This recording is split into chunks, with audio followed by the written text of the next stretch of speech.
good evening. This is the December 29th, 2021 meeting of the Nagog Hill Orchard Ad Hoc Working Group. Our meeting agenda tonight will begin with a recap of our meeting held on December 15th, 2021. That will be followed by group member and staff updates. We will then have an update on the orchard assessment and pruning. That will be followed by a discussion, review of the scope of the inclusion of the language in the request for proposal. We're also going to review our action item calendar, discuss next steps, and approve meeting minutes from our December 15th meeting. So to just recap our meeting from December 15th, I don't know if you want to go over that, Mr. Layden. I know it was pretty straightforward. We had some updates from staff members. We did update our timeline to include a category regarding labor and specifically work to be done on fields 4 and 5. So, I mean, that's pretty much exactly what had occurred, and also had summarized some recent meetings with orchardists and other people who have been interested in helping us out.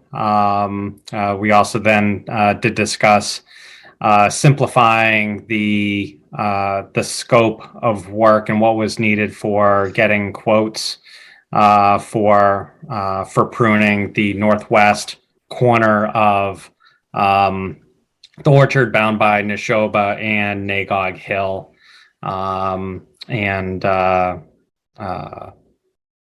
outside of then action items for this coming meeting. That was about it. Okay, and so just to clarify, Joe, when you talk about the pruning, it was specific to fields 4 and 5, correct? Correct. Yeah. Yes. Okay. All right, great. So that's pretty much the recap from our meeting, our last meeting. We'll start now with group member updates. I don't know if anybody has anything specific to share. I'll start with you, Sarah. Yep, happy to do so. So my experience coming to the committee is working work visas and a cultural experience.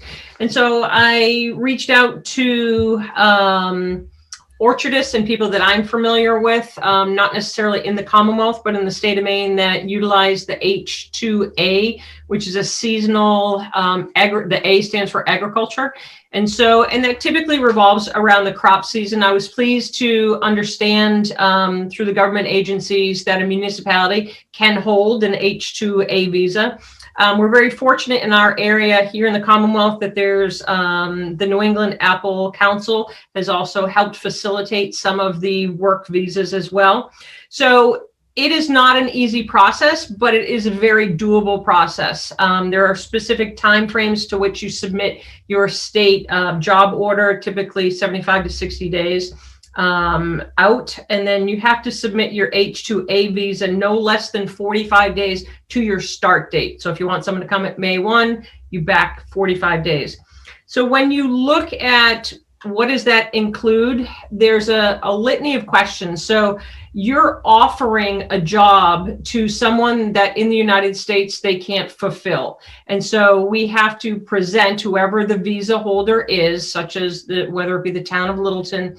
You have to talk about housing. You have to talk about what your wages are, your job description, your scope of your work as well, insurance. So it's, to the lay person, it may be daunting, but from a municipal standpoint, it should be rather straightforward if that's the way you want to go. You do have to house them. You give them competitive wages as well. One of my colleagues in Maine successfully has worked with an organization. And so the visa fee is about, they charge them $1,100 a year. And that's to bring them, so that's their flight into the US as well.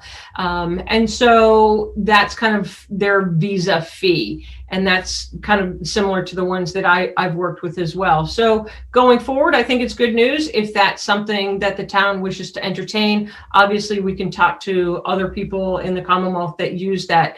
But my friends have used really successfully Jamaicans because they really have that apple background and crop background as well. And that's similar to what we've had here at Nagog for years. So that's my 2 cents on H-2A visas.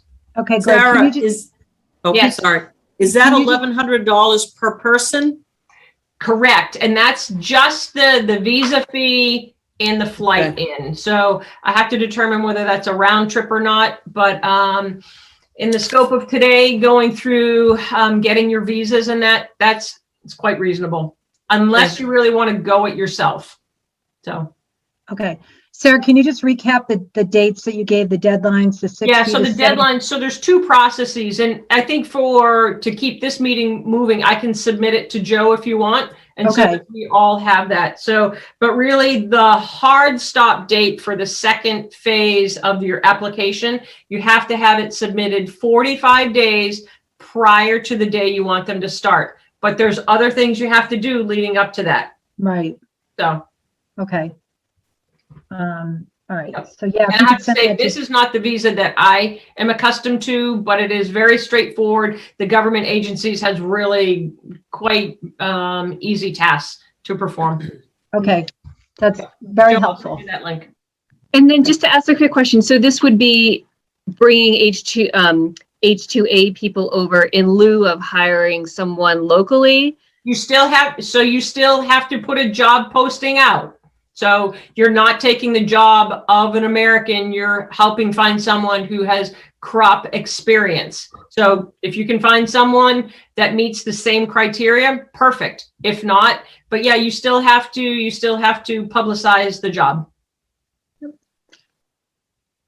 Okay, great. Thanks, Sarah. Yep. Jen, do you have an update to share? I had reached out to the Essex community. I'm trying to remember what the abbreviation was, ECGA, back on December 16th. And I have not heard back from them. They told me it might be after the new year. A lot of people are on vacation.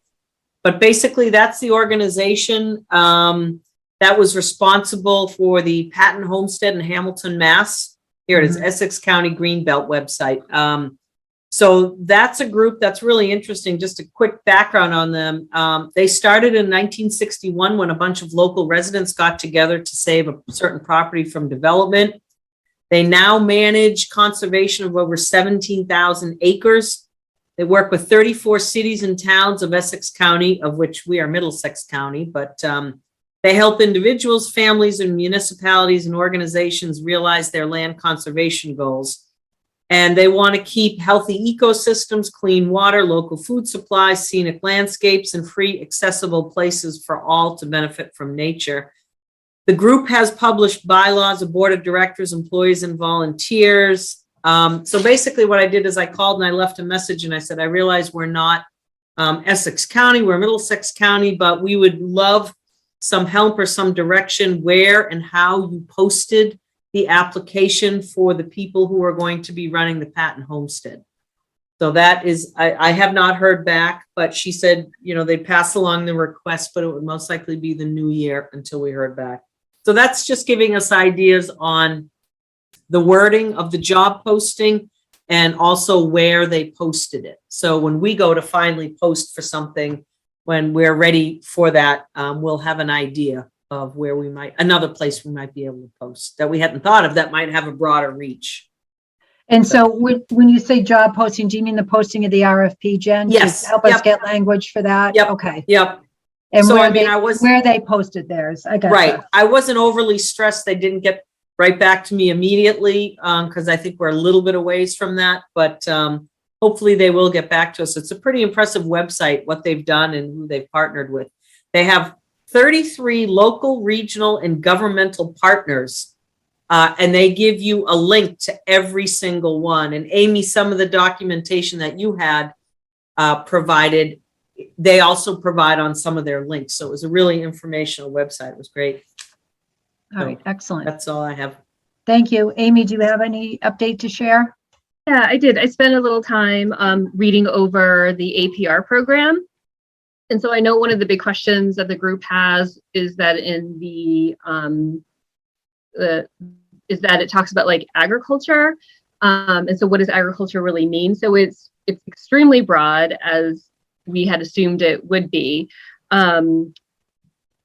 So we can, we can raise animals, we can grow trees and plants and vegetables and fruit and raise livestock, and process livestock, and have all of those sort of like auxiliary functions of doing those things. I think where it might get complicated for someone who might want to take over the lease eventually is that, so there's the right to farm bylaw, and so that allows for agritourism and marketing, but also farm-based recreational activities, like races and weddings, for example. And so for that kind of like sort of narrow band of activities, we will probably need a special permit to do those things, which is good for a year.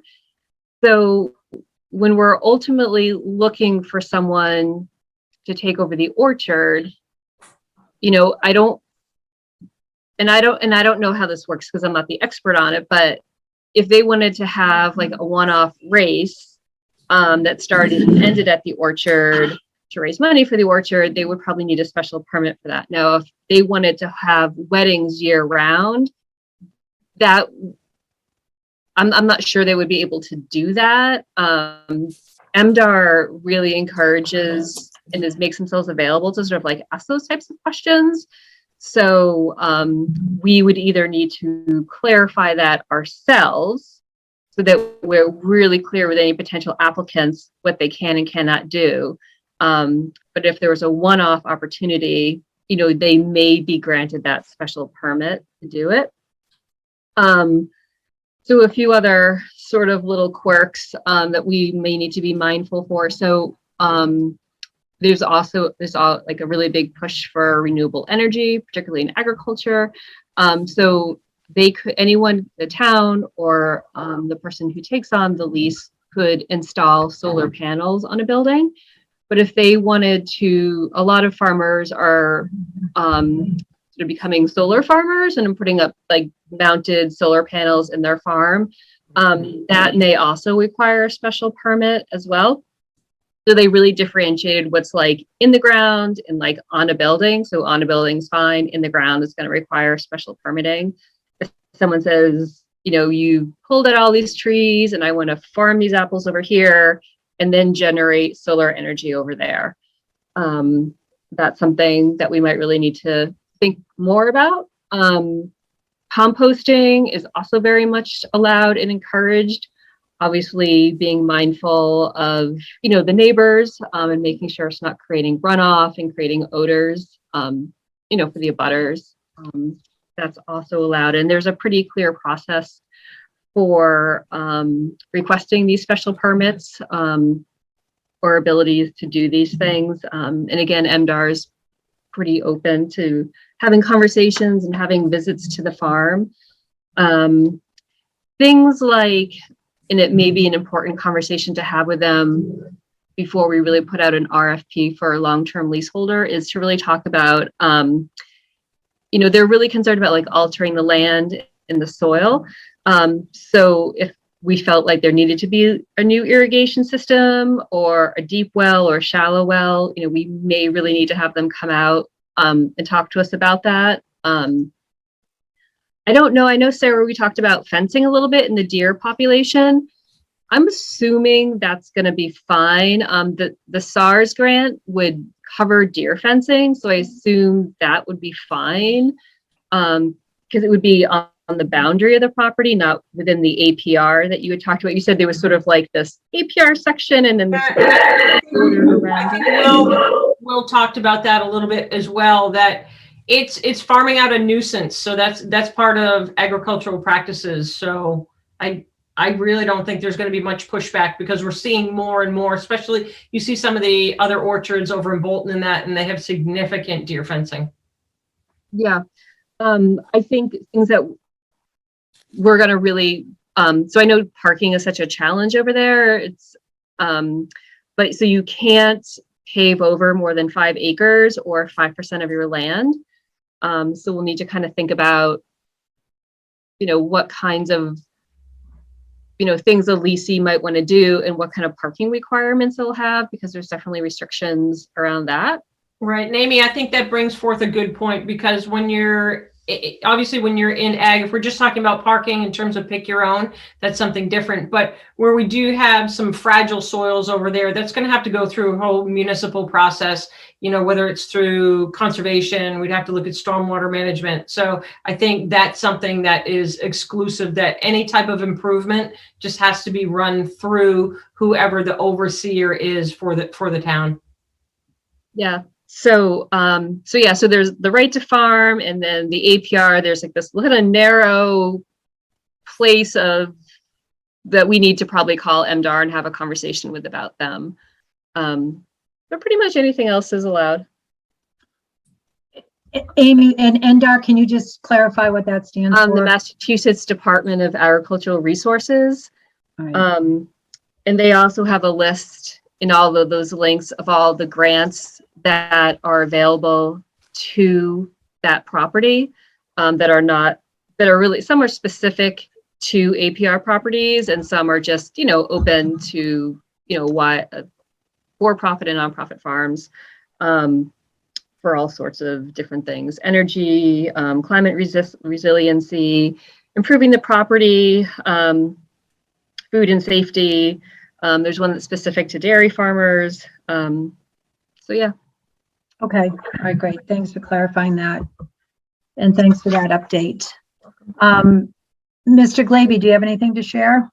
I think the last two items I had to do, contacting Sean at Fairview Orchards and Evan, who worked on the orchard before, lives up in Harvard, have already been handed off to Joe, and I believe he's reported on his contacts with both of them, so I don't have anything additionally to add to it. Okay, excellent. Thank you. Will, do you have anything to add?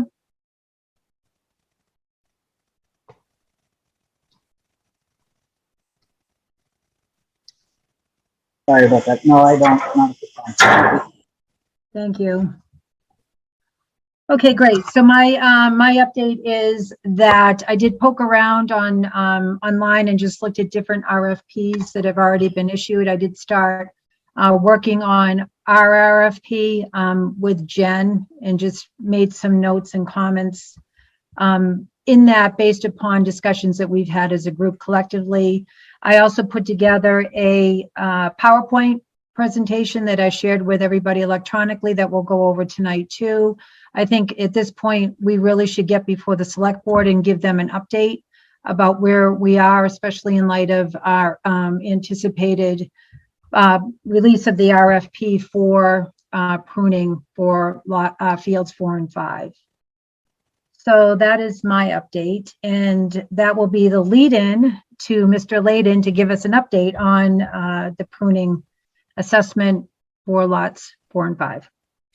Sure. Thanks, Cindy. So while I was trying to arrange for UMass to come out last week, schedules didn't work out, but we are scheduled to meet out there on Wednesday, January 5th. That will be with John Clements with UMass Agricultural Extension Service. So we'll talk through as far as then with John as far as the services, and also ways to then help the town identify path forward as we undertake these many parallel tracks. Second thing is I'll be finalizing, hopefully with everyone's consent. It's really going to be cut down, remove a lot of the legalese that Jenny had in that first bid document, basically just to take, and Cindy, actually some of the stuff I'm just going to be swiping right out of your PowerPoint. Just an introductory section and including some images, and then just basically just asking for a quote as far as with 2,000 trees, what per tree cost would be. At our last meeting mentioned that Pat had identified $7 to $15 a tree.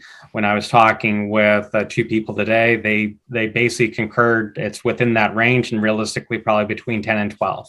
So I think that's then a good basis for us to make an assumption of 2,000 trees. And then when we meet with the select board, seek approvals for reserve fund transfer to cover that amount. I'll need to talk with Alicia, our finance director, just to check to see what our ability is, just to make sure that we have that capacity to consider such a request.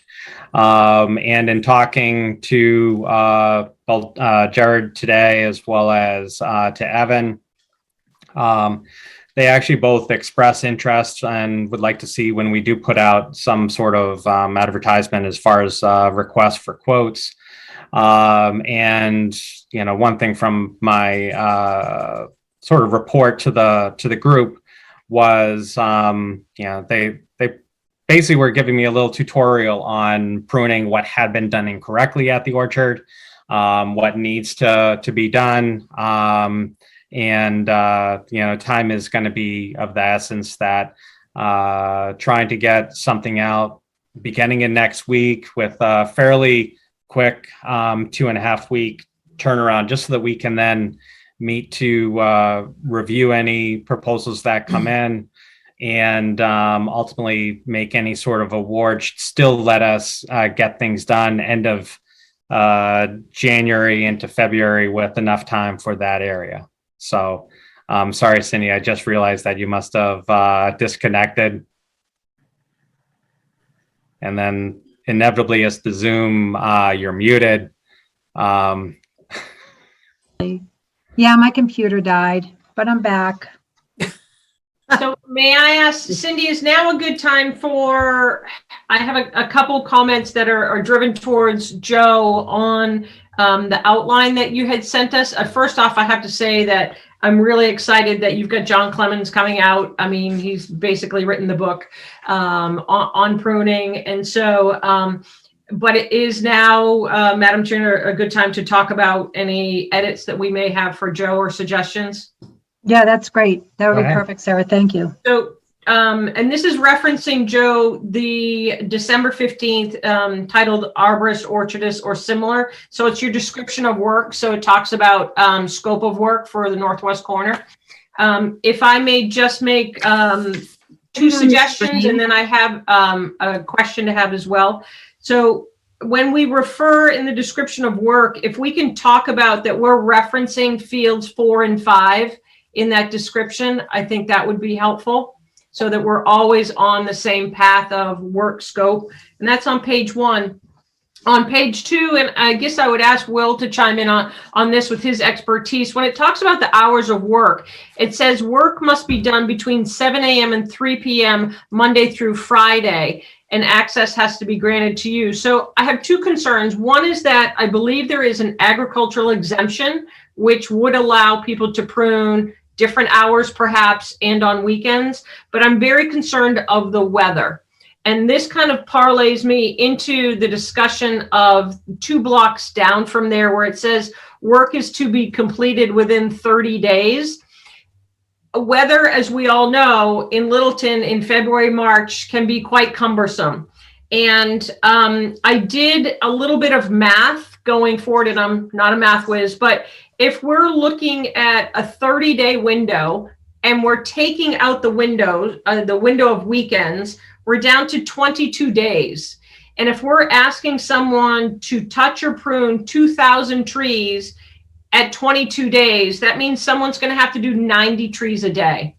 So I think the scope is that 30 days, I'd love to extend it to 60, but be able to say, or at least give them the caveat that if all of a sudden we've got freezing rain or whatever, or the ground's too muddy, and I know, and honestly, I totally would defer to your conversation with John Clemens. So I personally would like to see this modified a little bit and then have him look at it and not go out till January 5th until he's seen our working document, but also seen the orchard.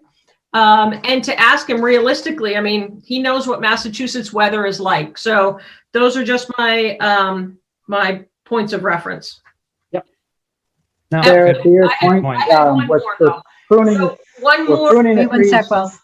Yeah, so I had one more. If we're talking about the people that are pruning and then also the people that might be extracting dead trees, I want to make sure that they're not in competition for the lanes. So the pruners are going to throw their things down, they're going to get taken out, but we want to make sure that they're not each kind of jockeying position, because in fact, they could be two separate contractors. So with that, I defer to Will. Thank you. Okay, well, go ahead. We're pruning the trees for the health of the trees, so there should be something in there that the pruning is to not be to the detriment of the tree.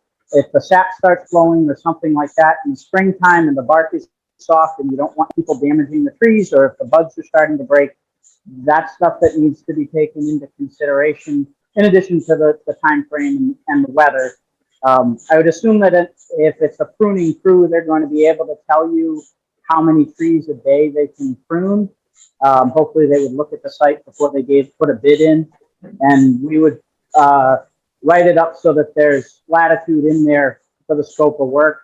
Whatever their response is to the proposal, they're going to have varied opinions on how to prune the trees. So they would have to specify the time frame, and then we could kind of work backwards from there.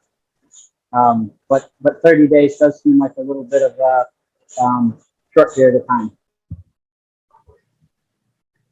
Well, Will, can I circle back on my question to you? Is there an ag exemption to be able to work different hours or on Saturday or Sunday? I thought we could. I would tend to think there would be, but I don't know specifically. I've never looked into it. Okay. And that's The cows like to get milk 7 days a week, so I go with that. And But I don't know apples like to specifically. get picked on different days too. Right, and that- and is pick your own. and that can different absolutely than- change. Okay, Yeah. awesome. I believe that it does include Saturdays and there is an ag exempt, so we can look further into that. Thank you for asking about that, Sarah. Amy, go ahead. I had a quick question. So is there a difference in pricing between pruning the tree and just like pulling them out completely? So there's two separate types of bids, Joe, correct, in your wording? So someone could do it all, or there could be someone who is just a pruner and that's their forte, versus someone could be kind of the tree person. Yep. And then my second question is I know Joe had mentioned to me that there's going to be some information on the town website about what's going on with the orchard, because my concern is when people start seeing like huge amounts of trees getting pulled out, people are going to kind of like be really upset about that. I don't know if there's going to be some information about sort of educating the public on how like orchards turn over every 20 years, like how we might kind of help educate people about what's happening. Because I think people, I mean, I understand the value in, harvesting forests and, taking out old trees and replacing them, but I don't think other people have the information. Yeah, I think that's a great piece, and I think we can just put out just a little reminder that this is what's going on and that we're excited to really help the health of the orchard. And that may be one of those things that with the presentation that Cindy put together, maybe we're able to add one or two slides sort of that then, or at least one slide that then just talks exactly about that. Just a brief education point, because that by meeting jointly with the select board, I think that's a great opportunity to start to present some of these things for the public, and that also gives it a date by which we can try to get some additional information up on the website to then support that. Yeah, and I think another good talking talking point would be by sort of like doing this work ahead of time, we're making it easier for the next person to come in and kind of start whatever they're going to start. Can I ask a question? I guess this question is directed to our select board members that are on this committee. Because is the presentation going to be tomorrow night? No. When do you present to the select board? Our next meetings, we're not scheduled to meet till Monday. Oh, okay. Sorry. The 10th, though. 10th, a week from Monday. Yeah, a week from Monday. And here's kind of like, it's on topic, but a little bit off topic. I feel as though because the agricultural committee, you all had asked for 2 representatives, and to date, we don't. I feel as though I personally would like to have more representation from an ag, and I guess I would ask you 2 board members to go, if you feel comfortable, asking the select board if they would consider a non-resident experienced farmer, particularly for apples or such, that does not live in Littleton, that could be appointed temporarily to fill that position. And so I just feel as though it's so intersecting into just apples and things, and that's, for instance, out of my forte, that I would love to see if we could bring someone else, or even as a layperson, but I feel as though I would like to have more agricultural representation going forward. How do you feel about that, Paul? Go ahead. Certainly welcome more agricultural representation. If it's somebody from outside of town, I don't think it should be a voting member of the committee because it's not a resident of the town, not a voter. But we've had that situation in the past where people who work in town or have another affiliation with the town or just an expert, we want to rely on their expertise. We invite them to be a part of the group, but as a non-voting advisor to the group.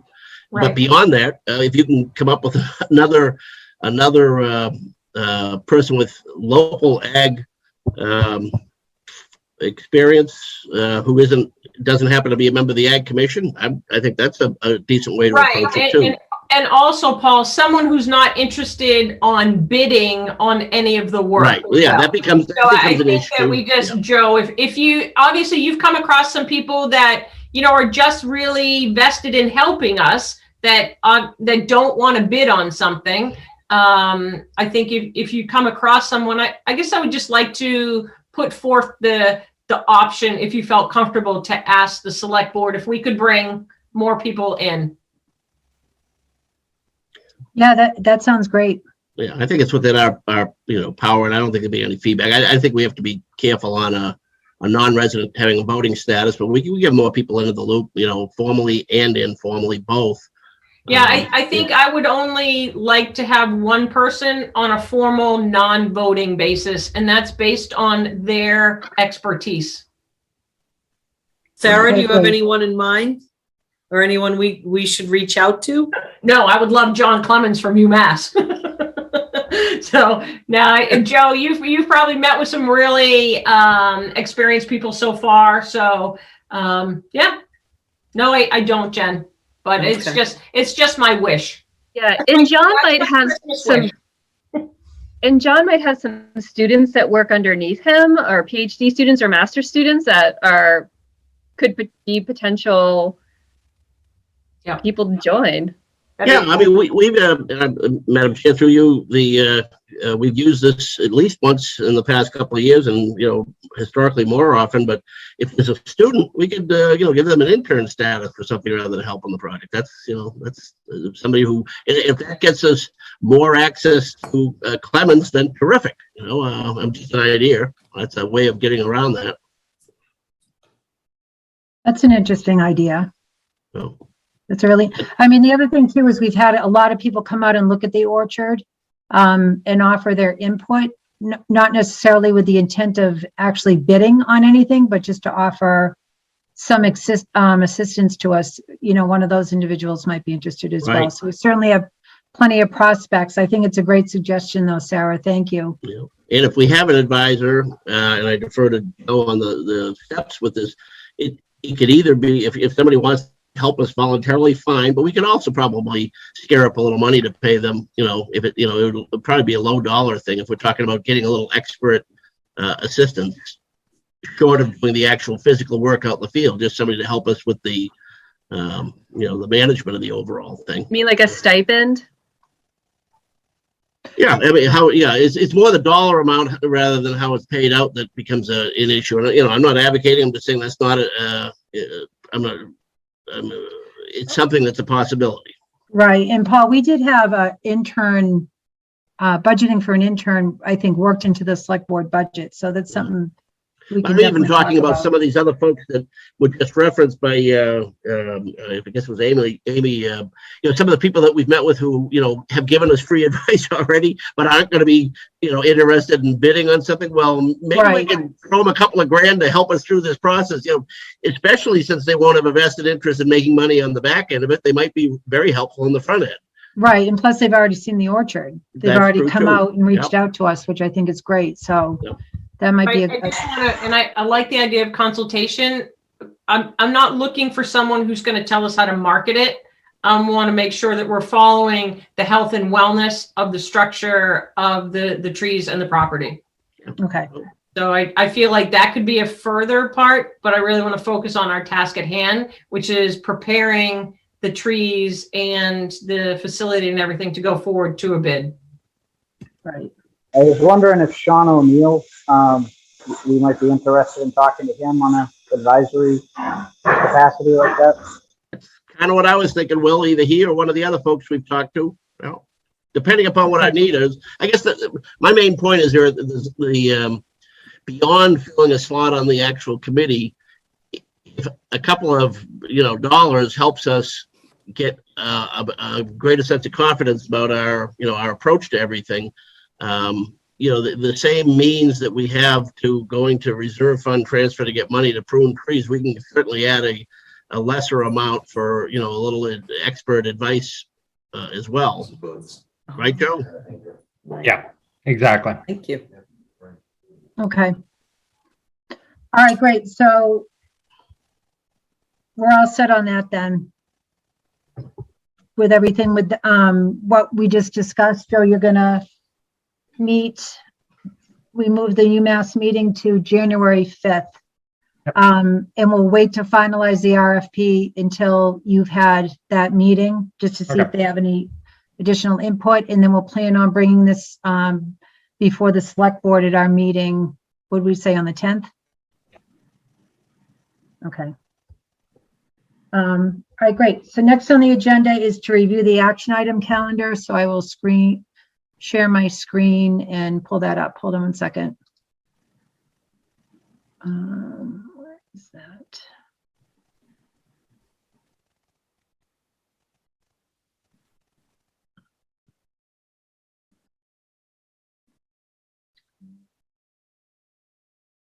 So I think in the right to farm bylaw that we have in town, I think some of the working hours may be kind of clarified in that.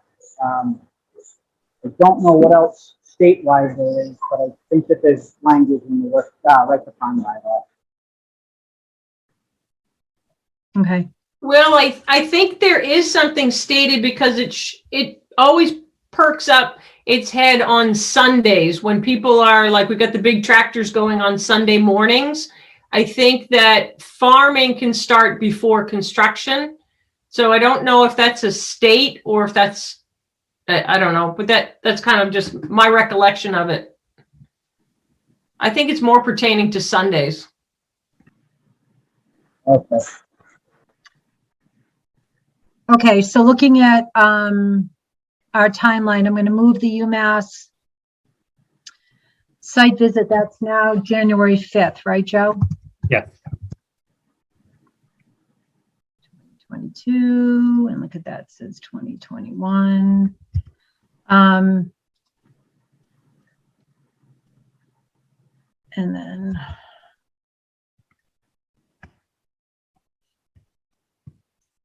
all right, And then we'll get rid of that. Okay, and then we have,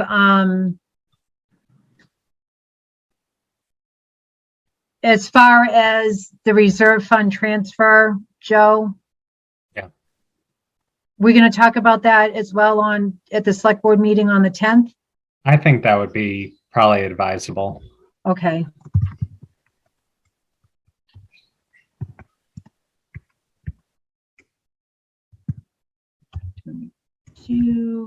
So would that be like a $25,000 transfer? Yeah. Did we have a cap on that? Quite honestly, I'd sort of say 30, knowing that we're not going to spend $15 a tree, but I wouldn't want to all of a sudden end up just a couple grand short. When I said for everyone, they basically said, yeah, you're not at 15. You're between 10 and 12 is probably reasonable for being out there. It just gives us a little extra wiggle room. It's easier to turn money back than it is to then go ask for a little bit more. Yeah, we don't use it all. We can give it back. Joe, I think I would. If we word it right, we'll have a grand in there for a little expert assistance if we Correct. answer Yeah. the ask. Right. Yeah. That's a good point, Paul. Exactly. Okay, so we'll put that for the 10th. Document existing conditions. We had a deadline of the 20th of December. What do we want to move that out to? Because we're talking now about the condition of the entire orchard, right? Utilizing UMass. Is that correct, Joe? Yeah. I mean, and that's where with the site visit on the 5th, yeah, I just would put January 31st just to keep something in there. Once I have the meeting on January 5th, then we'll have a better idea what that ends up looking like. Okay. All right, good. So that's that. Potential, we're working on that, the RFP, secure funding. Is that a duplicate? Where did I just have that? No, yeah.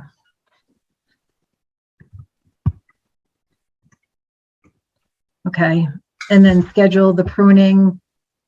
We're still working on that. That's in progress. So we'll keep those placeholders in there. The cuttings, researching the removal process. I think we have enough information on that already, as far as what it's going to take to do that. But that's going to be part of the RFP process as well, correct, Joe? Correct. Where at least we have it as an alternative, depending on who we select. Yeah, and what we get for responses, that will identify whether we need to think of something with cuttings. In the meantime, I know we've been talking to some people, and I'll talk to DPW as a backup as far as that may be an opportunity for even using the chipper and getting things out. So Right. Okay, fact finding on the APR. Amy, do you think you're going to have any more information on that, or are we pretty much? Unless anyone has a really specific question, I can look into it. Okay. All right. Can I ask a question? It's not APR related, but Amy, you did the research on MDAR, and we talked a little bit about grants. Would you have an opportunity to see if there's any grants that we could file for? I know conservation has done grants with invasive, and this is where Rick Finley may be able to help as well. But I'm just curious the scope for agriculture, if there's anything that even we could apply for a grant to help subsidize the pruning, or, wear that hat and see if there's something that we could apply for MDAR. Yeah, so my experience with MDAR grants is that they're reimbursable grants. And typically there might be like an 80-20 split, like they will cover 80%, and then, like, for example, the community farm, like we're responsible for 80%, we cover 20%. Would you be able to see if the pruning or any of that work would be something that we could submit after the fact? So typically, So typically in my experience is that you have to apply for it, and then you have to, in your application, you submit like an estimate of the work. Yep. But the work can't be started until you have a signed contract. So I think that window of opportunity is past. There is the Apr Improvement Program. It provides business planning assistance and grants for infrastructure improvements to sustain active commercial farming. I mean, so the town could apply for maybe like fencing, if they wanted to make like energy improvements, like put solar panels on it to decrease the cost. You know, that's something you have to plan for 6 to 12 months in advance, or whatever their cycle is. There's usually a once a year or twice a year cycle to apply, depending on the grant. You know, like there's a grant for water improvement. So we'd have to look up the date for that and apply. You can't kind of like do the work and then bill it back. So it might be something that we can think of when we have other sections, other blocks to crop, Right. to prune. So just to see if they have awarded any grants for pruning in the past. So just throwing something out. Yeah, and I can call, like every grant has a specific person that manages that program. And so I can make a few phone calls and just like ask around. It'd be awesome. Sure. Okay, yeah, so we'll just put in, what was it, MDR grant? MDR, Massachusetts Department of Agricultural Resources. Oh, AR, yeah, gotcha. And they have several grant programs, so I can make a few phone calls and ask around. The Natural Resource and Conservation Division might also have some grants, and I can ask about, and I can contact the local rep for that. Okay. All right, that would be great. Okay. Oh, and Outbuildings. while we're on thinking about grant opportunities, if there's anything anyone also thinks about for even for pesticide and spraying, it may be good just to identify, like, if we don't find anyone, it may, if there is anything that would allow for a grant to allow us then to hire someone to do spraying, that may be something just good to start thinking about as a worst case scenario, because I'm sure, like, if we don't find anyone, it's not the end of the world. But I think everyone's goal would be to have some form of pick your own in the fall, even if we're somehow managing it and we find someone to manage that process. I don't think we want to make a mistake in signing an RFP and then be in the same concern. But there may be some things that we have to do at our own and contract with people. And if there are other funding sources available, that may be good just to be aware of. That's a great point, Joe. I mean, a year ago, if you think about it, we thought we were in a transition to a great and, new user within the family. It didn't pan out. And, I don't think we should ever allow ourselves to be in a position of having a gun to our head if the wrong, what's facing us isn't the right, doesn't feel good. So we should be prepared, and based on all the information we have now, I think we should feel comfortable that, if for some reason we don't end up in the right place in a couple months' time with a new tenant, we can handle it, with contractors to get a pick your own operation through this year. Don't read me wrong. That's not what I'm advocating, but we should definitely keep that in the back of our mind and look for financial opportunities to help that along the way if that's how it plays out. And don't forget, you guys, that Pat Kay was, he has sprayed the orchard before. He's worked with Charles, and he said he would be willing to do the IPM too. If we get to that point, we need another resource. He's worked the orchard, so we could certainly reach back out to him. And some of the work that we as a town would be eligible for certain of these grant programs, whoever we may lease it out to wouldn't be necessarily. So it might not be a bad way to approach this to, if something should pop up that we can get done on our own and be augmented by some grant monies and pay for a project, it just makes it a little more attractive to whoever we're leasing to eventually too. Right. We know what the deadline is for pesticide application? When that should be done? I believe, and you'll have to check with John Clemens, but it's multiple times, and I believe it's right prior to bloom or during bloom. Okay. And I'm sure with two people that I met with today, if I just reached out and asked, like, what are we looking at for a timeline and what needs to be done, that they just their knowledge as far as what not only was there at the orchard, but then also with their own operation at Berlin Orchards. I mean, just finding out what we need to do. Everyone is so willing to be able to help us and provide guidance and recommendation. That's one of the nice things through this process is that there's, and I think it's just indicative of the farming community as a whole.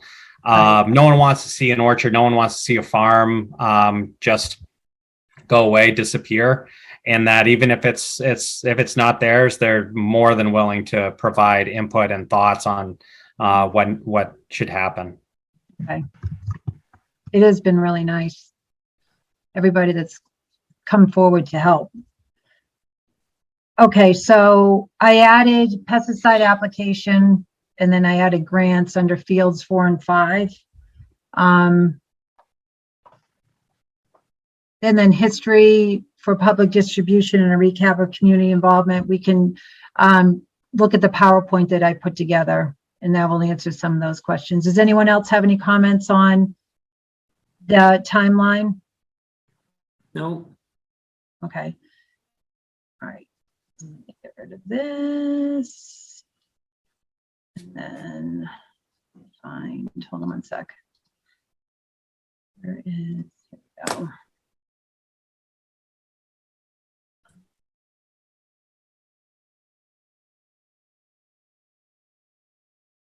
Okay.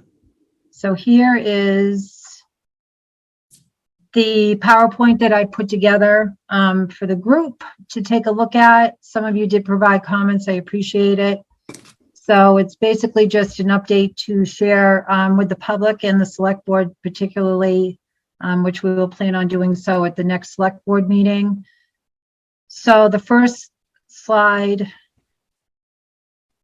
is just a recap of the history of the orchard lease, how we acquired the orchard. Specifically and what has taken place with that lease up to this point. We acquired the property back in 1999. It was voted and approved by the residents of Littleton in May of 2000 to enter into a lease with Nagog Fruiters. And then lease has been extended on a yearly basis since 2010. This just gives a recap of the property itself. And I found some conflicting information about the number of acres that fall under ag preservation restriction, and then others that are, and then how many acres are in conservation restriction. So if anybody has information that might be, you know what might not be missing, what might not be accounted for there is the non-contiguous portion of land that's on the other side of Nagog Hill Road. The wood lots across the street from like where Ewings live, or not far from the Clancy's. What do we call that there? Sarah, you'll remember that, the wood lot, right?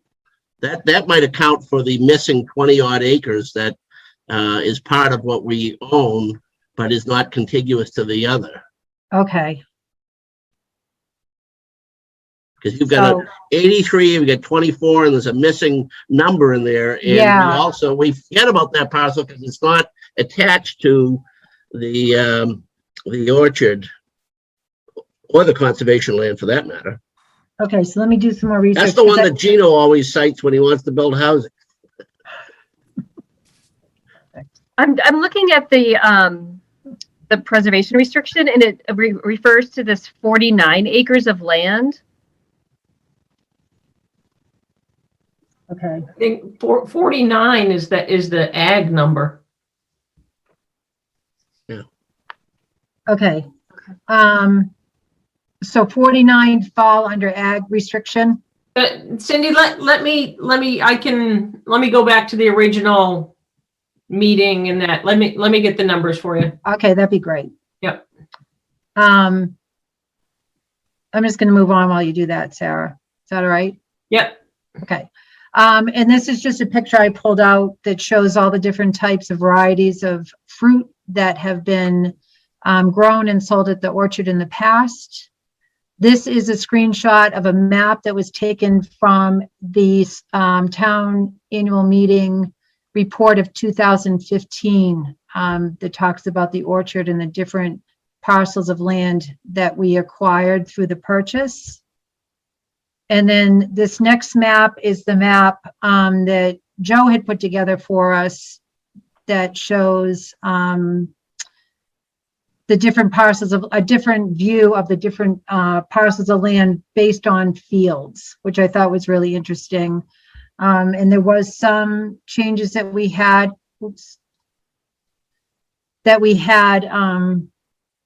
to this. Sarah had pointed out to me that fields 11 and 13 were used for crops that were sold at the stand.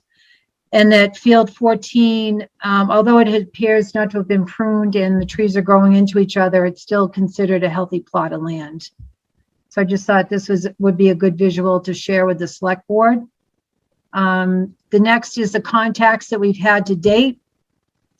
The column on the left is everybody that's come forward that it's expressed interest in helping us in some form or another. We haven't really had any serious interest in anyone taking over the orchard, with the exception of maybe Shannon Egger, who had met with Joe and seemed to have a more constructed plan if they were to respond to the RFP, what they would do with the orchard. So we will see what happens when we do issue the RFP, if they do come forward with a plan. But they seem to be the most serious person or group, most serious in actually taking over the orchard. Now that I see the names side by side, I think Evan Chaput and Evan Owens are the same people. I think Leslie Chaput is Evan Owens's wife, right? Yes. Yeah. All right, so take this out.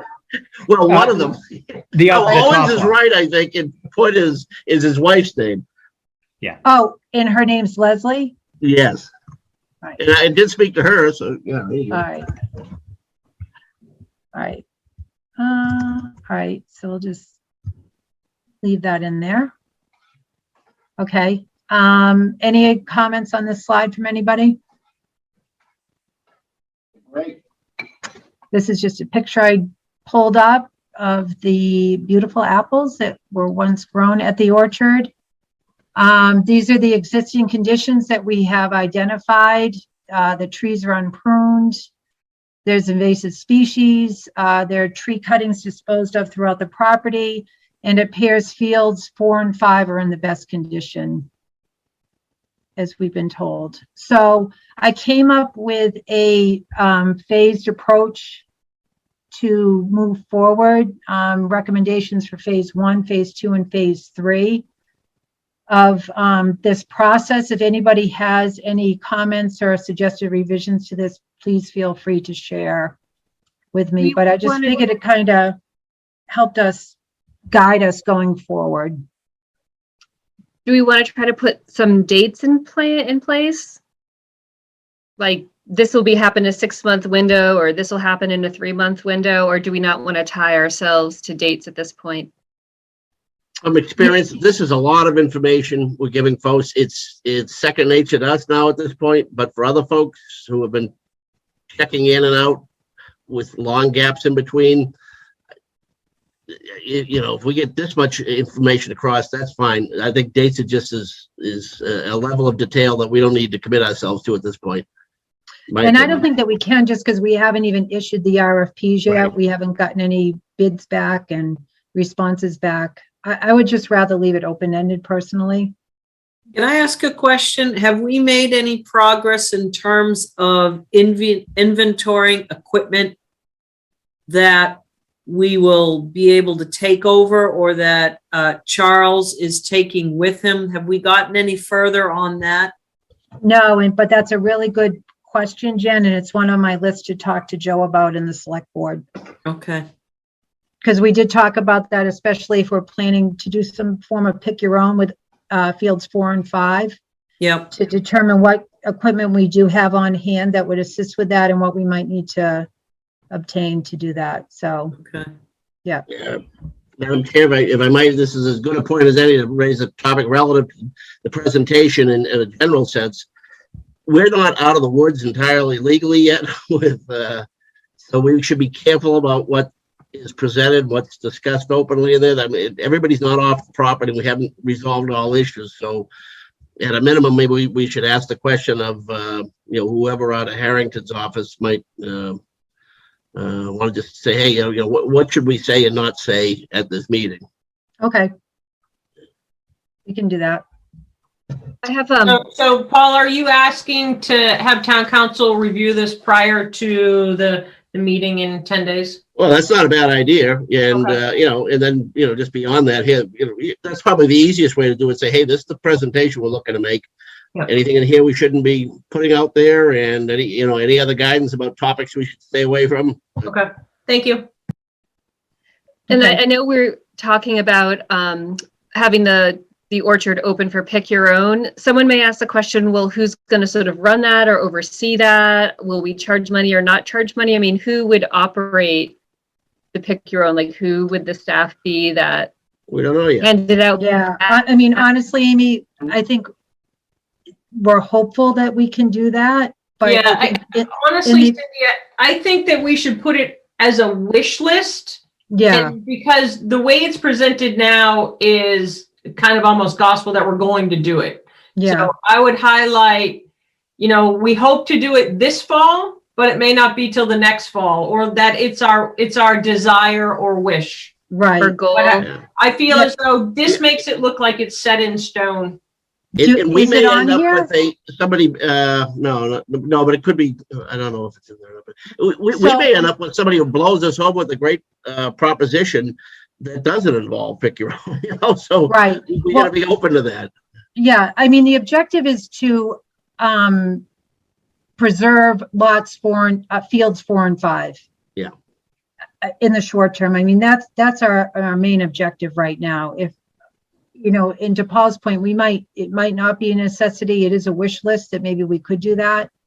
And bring those fields back and have a pick your own, but it's just something that we've talked about, but we don't know necessarily that that's actually going to take place. So, Yeah, and I completely agree with that position. And just to throw out another alternative, so Boston area food gleaners moved into a farm in Acton, and they are a pretty big organization that does food rescue, and they send their volunteers out in hordes across the state to glean food that would otherwise go to waste off farms. And they would come, you call them, they could come to the orchard and glean the trees of the apples, and they all go to, like, I forget the number, like 900 food pantries. There's a lot of across the different state. groups that they belong to. I actually help out with the Boston area gleaners. They're awesome.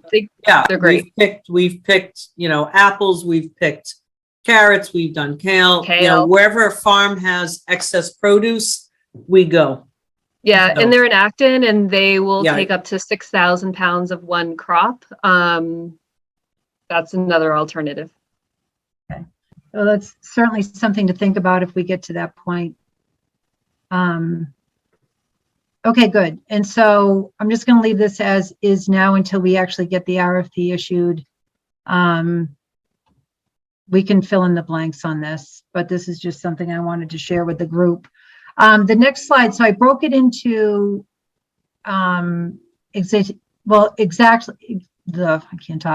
existing conditions. So this was orchard land, right? So we talked about the existing conditions of the land. We went through this slide. Then I talked about orchard business. This is just things that have been shared with us by people who've come forward. So I just kind of put it into bullet points. Someone that met with Joe or toured the orchard said that most apples are sold late August or early October. Most orchards sell retail, although Bolton Orchard sells wholesale. Argo Entertainment is something that I came across. Agro, not agro. What was it? Agro, not Argo. Agro, all right. Sorry. That I came across when looking at some orchards out in Harvard. Another thing that I came across is integrated pesticide management systems and systems that measure weather conditions to help conserve water are really something that a lot of farms are looking at now. And someone also recommended that we look at diversifying the crops, look at berries and stone fruits to expand the season for the orchard. So I Yeah. just put those. Does anyone have anything to add to this? Yeah, just in terms of water conservation, there's absolutely grant money available to pay for systems like that for sure. Okay. Cindy, I wonder if that might be an appropriate place to put in just the fact that there's apple trees have a productive life, and there is I think 5% attrition rate in the orchard, that trees are replaced annually. Just Good point. Okay. That's a Yeah, great point, Will. Thank you. Yeah, so Yeah. expect to see maintenance for these city folks that are out here now. If they get shocked to see a little pruning going on, that's part of the game. All right, so I'll add that to slide 11. Okay. I'm sorry, a quick question. This is Ben Sullivan. Do you guys know the density of the apple trees or the types, and what's the yield? Do you have any of that information? We don't at this time. Okay. And then the next slide that I put together was just orchard community. And this was just some language that I pulled together about the orchard itself. What our objective is to ensure that the land continues to be an example of sustainable agriculture and best environmental practices and operated in partnership with the community. We're looking for someone with passion, knowledge, and commitment to land preservation and agriculture in New England, who has progressive ideas and community-oriented goals to ensure the orchard remains viable and productive for years to come. And then I included 3 specific goals. I don't know if anybody wants to add to this, and we'll also run this language by the select board as well, but we really want to honor the intent of the land and to have the property used for economically viable and sustainable agricultural purposes. The property is to be used for community programs and education. And we want to make sure that the property is managed responsibly and held to the standards expected by town officials and residents of Littleton. So if anyone has any comments on that, please let me know. Great job is my comment. Thanks, Paul. And then finally, this was pulled from the RFP. And I have another, this is currently, the column on the left is how the current RFP is written. And then on the right, I put a recommendation column about language that we might want to change in the RFP. And I just wanted to share this with the group as well, to see if there's anything else that we're looking for in the RFP. And I don't even know if we need this in this presentation or not. Yeah. Now that I'm looking at it, it might be something that we can just discuss as we're putting together the RFP. What are your thoughts on that? I mean, it's already in the RFP. I think we're getting, it's a long presentation. Yeah. To Yeah, take it out. Yeah. I think Okay. the way you wrapped up on the last slide is a good end note on it. And this is all something, you or we can speak to as it comes up in conversation, but don't overwhelm them with information. Okay, so I'm going to save this information and Yeah. just share it with the group separately for further conversation, but I'll take it out of the presentation. Okay.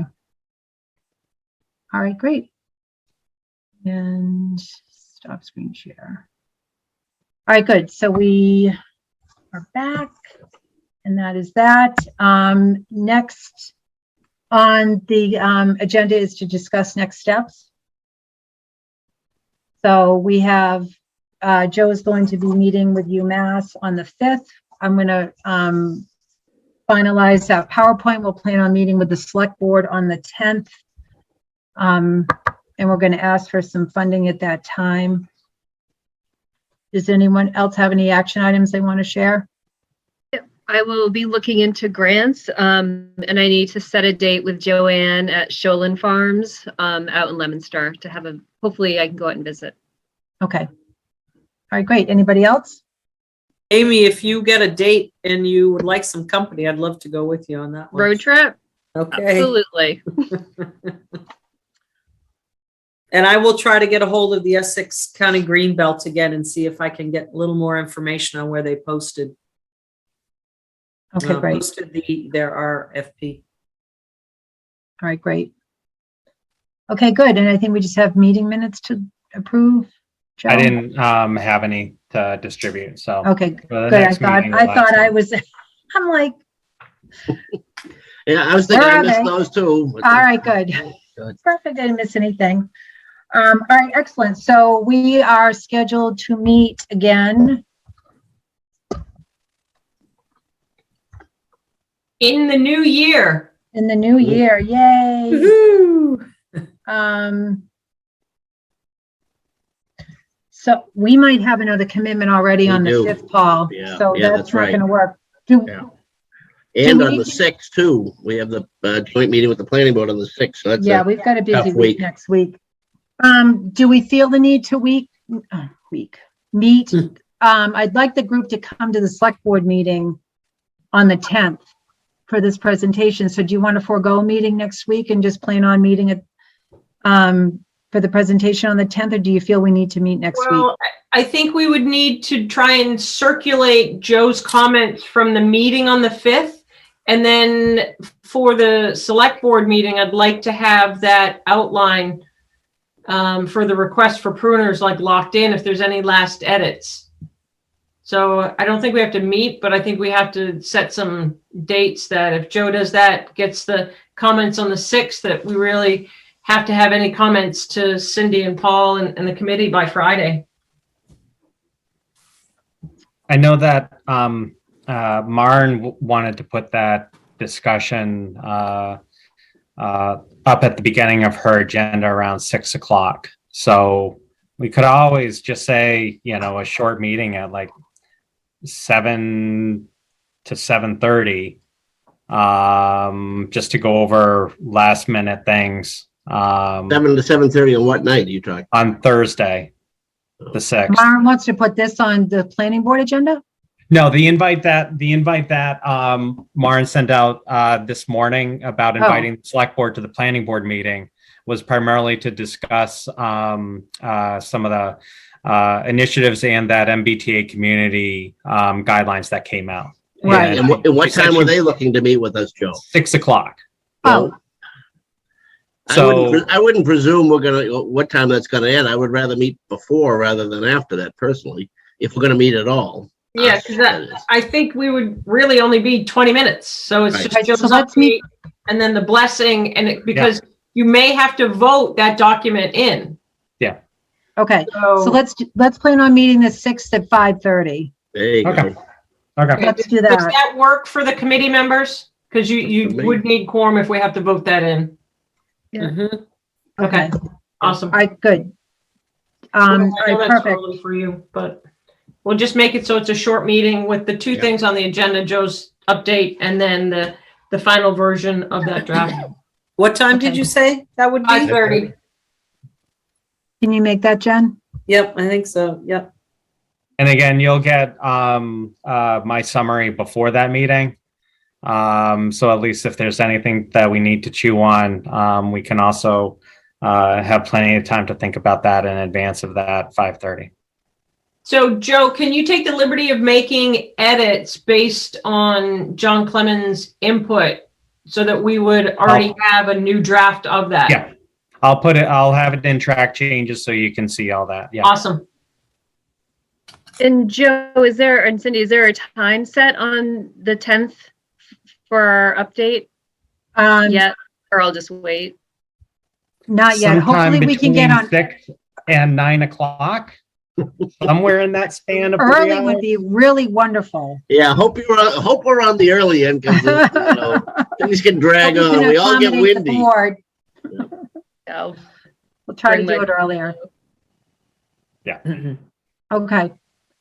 All right, great. So that concludes our meeting for tonight. We will be meeting again on January 6th at 5:30. I hope everyone has a wonderful new year.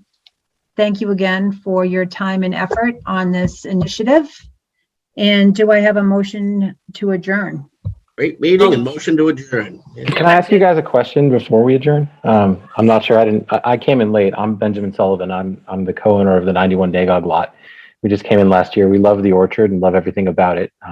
I grew up down the street running up the Nagog Hill Road, and it was always a dream to preserve that thing. And I'm glad to see you guys are taking the initiative. So first, thank you for this. I have a couple questions. One, what happens if we don't get an RFP or somebody to actually do it? What's the town going to do? If someone doesn't respond to the RFP in general? Yeah, if we don't get if we don't award the, or if we don't like whoever applies. I don't know that that's going to be an issue. We can certainly, so we have a certain time frame that we must utilize the orchard for agricultural purposes to retain its agricultural restriction. Mm-hmm. So you're asking for a plan B. I'm not really sure how to answer that because I don't think that we're going to anticipate that we're not going to be able to have somebody respond to the RFP. I mean, there's always an option that the town itself could operate the orchard, but hopefully we won't have to consider that. Okay, that's good news. I was actually, Cindy, I was going to mention that really time is on our side. The RFP, if no one responds or if the select board isn't really impressed with any of the responses, we can take time. There are other communities that own orchards, and there's different models we can follow. So I don't think we have to really worry too much that if no one responds, we're out of luck. I think we're in the driver's seat, and that we're able to guide where we really want this to go. And that's a much better position to be in than if this was privately owned and an orchard that just goes away and all of a sudden we see homes. We're in this for the long haul, and we'll figure out what's right for the town.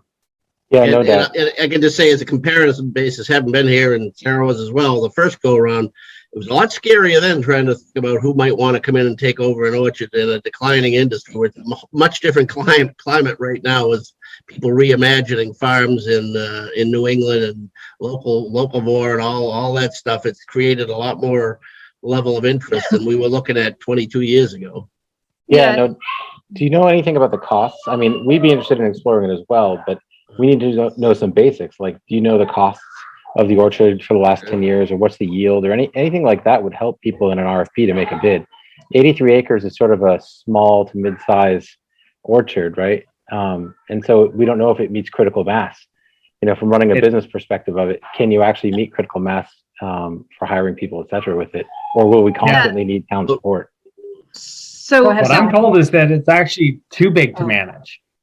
That the operations that are going now, because how you run a commercial orchard compared to, say, what's in New England, where it's primarily pick your own rather than wholesale, that this is a little too large to try to manage all of the acreage. And that's why we've had recommendations to concentrate down on a 20 acre area. So can I just stop you, Joe? And Madam Chair, apologize, but Go ahead, Paul. somebody who's interested in a potential bidder on this, they might want to be talking with Joe offline to get information and get data survey, because we aren't giving we have been using these meetings to interview people in advance of the RFP process. I appreciate the interest. I think it's terrific. But Joe, contact Joe, and a lot of that information you may be looking for is available, and some of it may not be, but that's probably the appropriate way to do it. Okay.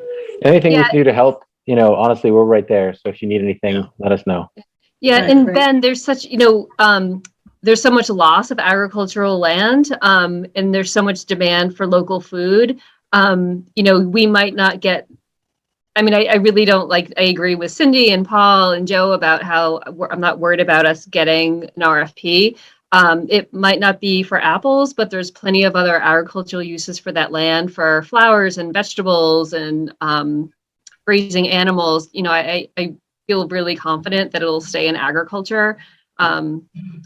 There's so much demand for local food, and it's so hard to access land in New England. It's so expensive. It's such a barrier to get into farming. And so to be able to take over a municipal lease is just like kind of like a dream for a lot of farmers. So I think the town's in a good position. Got it. Any other questions, Ben? No, I'm just curious. I mean, you know, as a property owner, I don't know if we'd bought the property if there was going to be like a goat farm right next door. I'll tell you that. But you know, we'll see. We'll see how it goes. All right, great. Thank you. I second Paul Glavy's motion to adjourn at 7:25. All right, motions are made and seconded. All those in favor, Amy Tarlo Lewis. Aye. Jen Clancy. Sarah Seward. Sarah Seward, aye. Paul Glavy. Aye. Will Pickard. Aye. And Cindy Napoli is aye, and that concludes our meeting. Good night, everybody. Thank you. Happy New Year. Happy New Thank Year. you. Great Happy meeting, New everyone. Year. Happy New Year.